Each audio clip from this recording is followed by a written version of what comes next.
4h03, Débora. Vamos ter entrevista agora para trazer análise a respeito dos números divulgados pela Atlas Intel Bloomberg. Nesta terça-feira, a gente recebe aqui online Yuri Sanches, o head de análise política da Atlas Intel, falando conosco direto da sede do Instituto no Rio de Janeiro. Meu caro Xará, muito obrigado, sempre um prazer tê-lo aqui conosco e, em especial, quando uma pesquisa traz tantas notícias relevantes para o atual contexto político. Queria começar te perguntando justamente deste significativo impacto na campanha de Flávio Bolsonaro e desse alto nível de conhecimento a respeito das mensagens que Flávio Bolsonaro trocou com Daniel Worcaro. O quanto que é usual isso? O que além do índice de intenção de voto que vocês detectaram, vocês conseguiram perceber qual é o potencial político deste caso daqui em diante ainda, além do que já foi detectado nesse primeiro levantamento?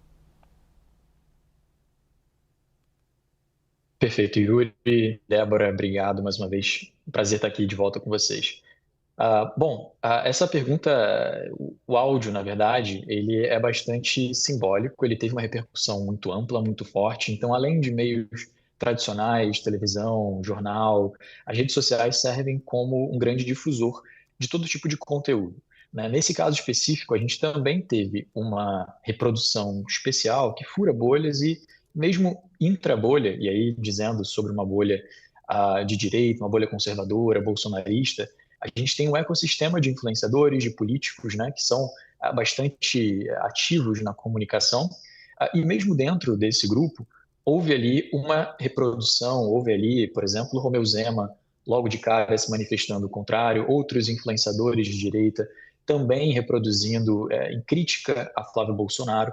Tudo isso amplifica o tamanho, amplifica a capacidade de um conteúdo, de um áudio, de um vídeo, ser reproduzido, inclusive com uma conotação negativa, como as críticas que Flávio recebeu, inclusive, né, de Romeu Zema e outras lideranças conservadoras de direita, né? Então, isso faz com que toda a propagação, todo nível de polarização que a gente tem no país, qualquer tipo de crise de imagem, qualquer tipo de problema que um dos lados enfrente, facilmente aquele episódio vai ter um encadeamento que é bastante relevante com a população, né? Então, cada vez mais a gente tem esse crescimento. Em relação ao impacto, a gente vê que, simbolicamente, quando a gente compara, por exemplo, com o escândalo do INSS, né, em abril do ano passado, houve um potencial negativo em relação à intenção de voto do presidente Lula, desaprovação crescendo, houve ali um impacto, porque, de certa forma, era um pouco mais palatável, era um pouco mais fácil, didático de você atribuir um culpado, né? Existe um governo, derrubou um ministro do governo, durante as investigações na CPMI, ventilou-se uma possibilidade de Lulinha estar envolvido. Então, tudo aquilo contribui para que haja um personagem, haja um símbolo ali. O caso do Banco Master, até então, ele era um pouco difuso, um esquema financeiro intrincado, complexo, uma falta de percepção de quem estaria implicado. Então, falava-se que todo mundo estaria implicado, né? O sistema político praticamente inteiro. E aí é difícil você saber se todo mundo está implicado, meio que ninguém está implicado, né? Uhum. Mas nas últimas semanas a gente vê, por exemplo, Ciro Nogueira aparecendo, alguém que Flávio Bolsonaro antes tinha indicado como um potencial vice ideal, e logo depois vem o vazamento do áudio, né? Isso faz com que o Banco Master, então, passe a ter um vínculo, né, uma associação um pouco mais clara na cabeça do eleitorado ao círculo bolsonarista. Né? Então, aquela camisa que o Flávio vestiu há pouco tempo, né, de Pix é do Bolsonaro, o Master é do Lula, isso acaba sendo complicado, né? Acaba caindo por terra. Por isso o impacto que a gente vê nas intenções de voto sobre Flávio, na escala de uma magnitude de 5 a 6 pontos percentuais em cenário de primeiro e de segundo turno. A gente também vê crescer, né, numa outra pergunta que a gente já tinha feito em março, o número daquelas pessoas que antes diziam que o escândalo do Master estaria mais linkado, mais ligado a aliados do governo Lula, e agora cresce 20 pontos percentuais a percepção de que, na verdade, não. Na verdade, o escândalo do Banco Master está mais ligado ao entorno bolsonarista, né? Então passa a ser passa a ser maior essa percepção. Então, a gente vê também que tem 13% do eleitorado, e eu encerro, Débora, que diz que se sente menos ou muito menos disposto em votar em Flávio Bolsonaro. Ainda está sendo precificado, a gente ainda está vendo o impacto efetivo, mas no primeiro grande desafio, na primeira grande pauta importante que Flávio sofreu desde que lançou a sua candidatura, o impacto foi significativo, né? Então, a gente tem observado isso de perto. Obrigada. Boa tarde para você, Yuri. Obrigada por estar conosco. A minha pergunta é sobre a pesquisa e a polêmica que a pesquisa está enfrentando nesse momento. A nossa analista Jussara Soares publicou no blog, no site da CNN, o seguinte, que o PL, que é o partido de Flávio Bolsonaro, acionou o TSE pedindo a suspensão por liminar da divulgação dessa pesquisa sobre a eleição presidencial. E aí eles afirmam que o questionário direcionaria negativamente os entrevistados contra Flávio Bolsonaro para obter esse resultado de queda. Por quê? Porque eles argumentam que ao incluir a exibição do áudio em que o pré-candidato conversa com o empresário Daniel Vorcaro, dono do Banco Master, que isso acabaria influenciando ali na resposta dos entrevistados. Gostaria de saber como é que vocês estão lidando com essas críticas e o que você diz, né, sobre quais as motivações de exibir esse áudio, né, mostrar para o eleitor esse áudio. Perfeito, Débora, obrigado. Então, vou aproveitar a oportunidade para esclarecer aqui como que funcionou, né, essa dinâmica. Na verdade, não há qualquer tipo de apresentação de áudio do Flávio Bolsonaro com o Vorcaro durante a resposta do questionário, durante o preenchimento do questionário por parte do respondente. Tá? Então, como acontece? O respondente ele chega no questionário e ele preenche todas as respostas, né, todas as perguntas, entregando as suas respostas, aprovação do presidente Lula, avaliação de governo, imagem de políticos, intenção de voto. Ele preenche o questionário inteiro, submete aquele questionário. Então, depois ele conclui a entrega do questionário, aí então ele é redirecionado no momento posterior a uma outra interface, a uma outra página completamente separada, que impossibilita ele de retornar ao questionário, modificar qualquer tipo de resposta. Então, ele é convidado, se ele quiser, a gravar a reação dele ao conteúdo de áudio, né, da conversa vazada entre Flávio e Vorcaro. Ali, ele registra a reação dele, mas a gente desenhou todo o processo com todo rigor metodológico, com todo rigor técnico, para que não houvesse qualquer tipo de contaminação da amostra, qualquer tipo de influência, de viés.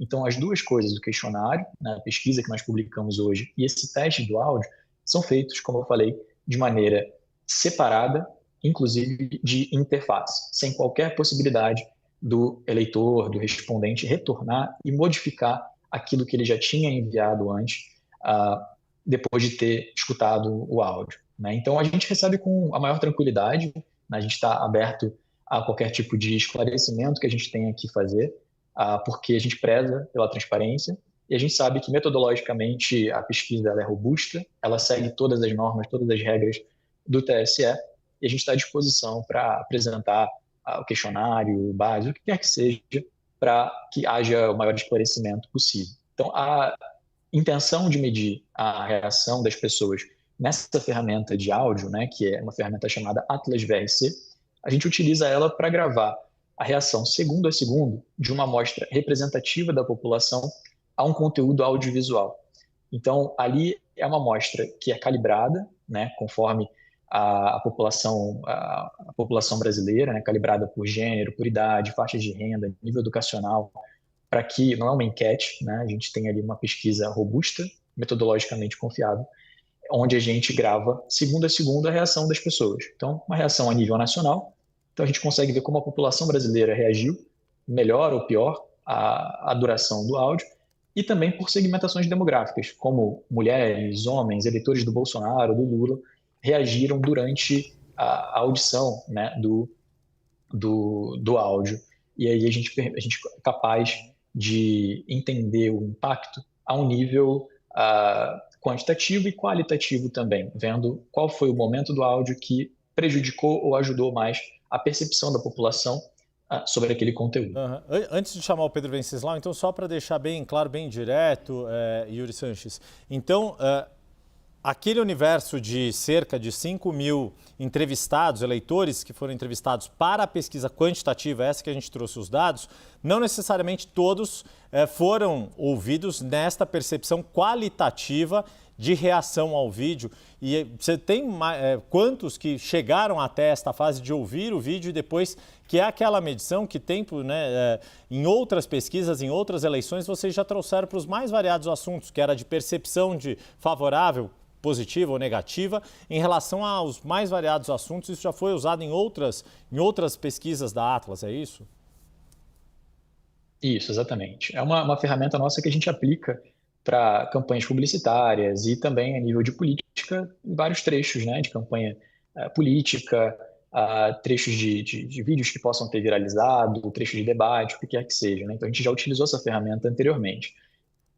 Em relação à amostra, a gente tem uma amostra de cerca de 1.200 respondentes nessa etapa de análise, né, de reação do áudio. Então, não é a amostra total, porque, como eu tinha mencionado, o eleitor, o respondente, ele é convidado a gravar a reação dele ao áudio, né? Não necessariamente, ele não é obrigado a gravar. Ele, nessa segunda etapa, que é totalmente separada da etapa do questionário, ele fica e ele grava se ele quiser, né? Então, ele pode abandonar a pesquisa ali, porque a resposta que ele deu ao questionário já tinha sido registrada e validada. Então, uma ferramenta que a gente utiliza e que, com todo o rigor metodológico, vem reforçar aqui, característica da Atlas no nosso desempenho, na nossa atuação no Brasil e internacionalmente. A gente preza bastante por essa clareza, por essa transparência, essa rigidez metodológica. Yuri, vou chamar então Pedro Venceslau para se juntar a nós nessa entrevista. Pedro, sua pergunta. Boa tarde, Yuri, seja bem-vindo. Eu queria a sua leitura sobre esse movimento nas intenções de voto rumo a candidatos fora da polarização. Não foi uma transferência tão forte, mas ela aparentemente beneficiou, sobretudo, Renan Santos, do Partido Missão, que aparece com 6,9% das intenções de voto no primeiro turno, e o Romeu Zema, com 5,2% das intenções de voto. Mas ainda assim, os dois muito atrás de Flávio e de Lula. Que o Lula, por sua vez, ficou estagnado, sobretudo no segundo turno. Não houve uma mudança expressiva também na aprovação de governo. Quer dizer, por mais que haja qualquer tipo de indignação ou de sentimento contrário ao Flávio, esse voto não migra mesmo para o presidente Lula. A gente tem um cenário em que a gente tem dois polos bastante cristalizados. A gente vem falando muito nisso nessa eleição, né? Então, o polo bolsonarista, ele não vai abandonar Flávio no primeiro percalço. O público antipetista também não necessariamente, porque do outro lado, enquanto tiver um candidato do PT, sendo Lula, ele vai ter uma rejeição que vai deixar ele um pouco mais inclinado que a fazer um voto crítico, um voto pragmático no máximo, né? Então, a gente vê que o Lula ele permanece próximo de um teto das intenções de voto. Lula tem um piso alto, um piso que é acima de 44%, 45% das intenções de voto, da aprovação presidencial, né? Mas a gente também vê que ele se aproxima ali em cerca de 47% das intenções de voto, 48% no segundo turno, de uma espécie de piso, né? O que existe ali é que o eleitor que está com Flávio Bolsonaro e que diante de uma crise de imagem do Flávio, ele tem, a boa parte dele, uma inclinação um pouco mais conservadora, e aí o Flávio tem atrás de si uma espécie de colchão de segurança com outras candidaturas conservadoras. Isso faz com que esse eleitor acabe migrando ali, tentando escolher uma alternativa que ele acha um pouco mais agradável, seja o Renan, seja o Zema, seja o Caiado.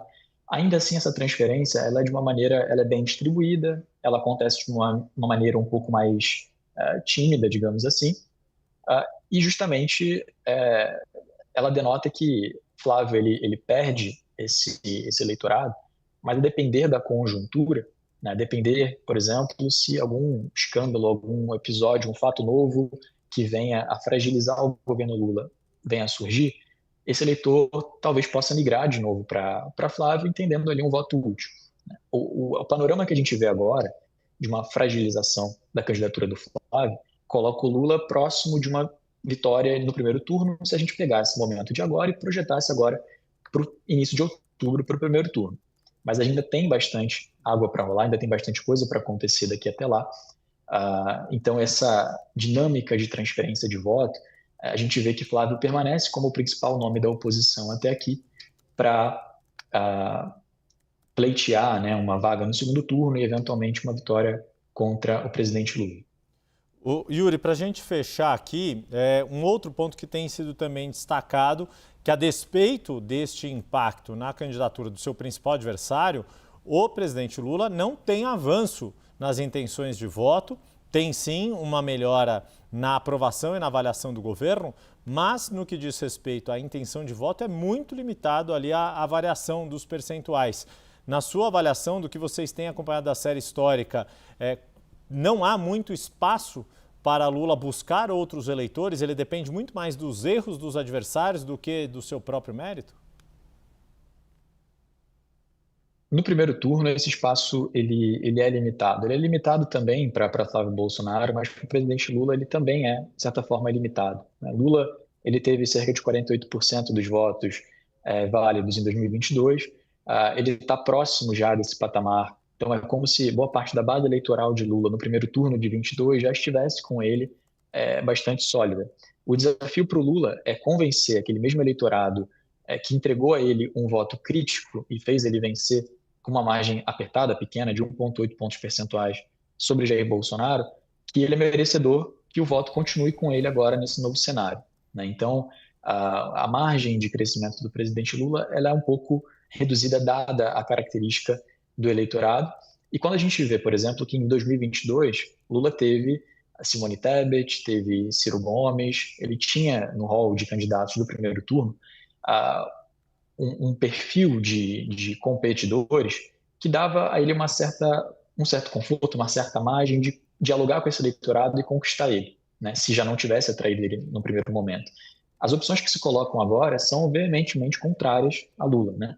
Zema, Caiado, Renan, além do Flávio. Então, o espaço de diálogo com essas alternativas que se colocam na oposição é reduzido. Então, Lula ele tem que dialogar com esse mesmo eleitorado que ele foi capaz de convencer em 22, que os números mostram que não necessariamente ele solidificou esse apoio agora e que ele vai precisar se diferenciar e mostrar, porque essa eleição vai ser uma eleição também baseada em rejeição, né? Então, esse eleitorado fica muito suscetível à crise de imagem que qualquer um dos lados tenha. Então, como um cabo de guerra que a margem de movimento para um lado ou para o outro depende de erros não forçados também do outro lado.